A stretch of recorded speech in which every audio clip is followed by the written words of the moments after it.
Nā, ko te reo tātaki o Aotearoa tētahi o ngā umanga kua uru ki te whiringa toa mo te wāhanga pāpāho i te pō tuku tohu o te taura whiri i te reo Māori.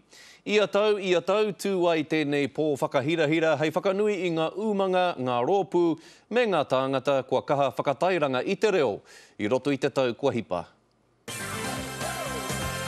Ko te reo tātaki tētahi o ngā kaiwhakataetai rua te kau mārima. Taki te awa, ko te waipaunamu te whenua. Nō tātou te taunei. Kei te hāpai tātou i ngā iwi o te ao. Manakitia kia ahuru te noho. Kia ora! Ko ngā tohu ātau a te taura whiri te reo Māori. He ahurea, he reo. Te kau mātoru ngā wāhanga, ko etahi mo te ao pāpāho. Whakahihi, ka tika. Te ao mātauranga. Kia ora, ko mātou te kura o Ngāti Rongomai. Me ngā mahi āiwi. Kei raro kei, kei andoi. Ko te ingo tō mātai kaupapa, ko te iti māpuna reo.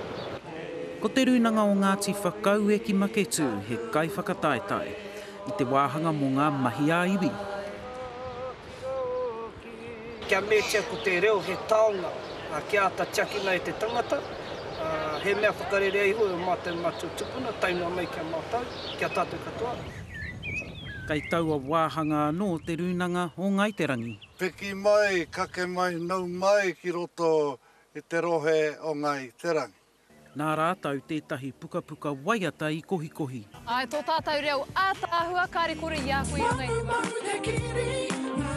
Hei te kaumā waru o Noema, ka whakātuhia ngā toa ki Rotorua. Ngā hui a Wade, te karire.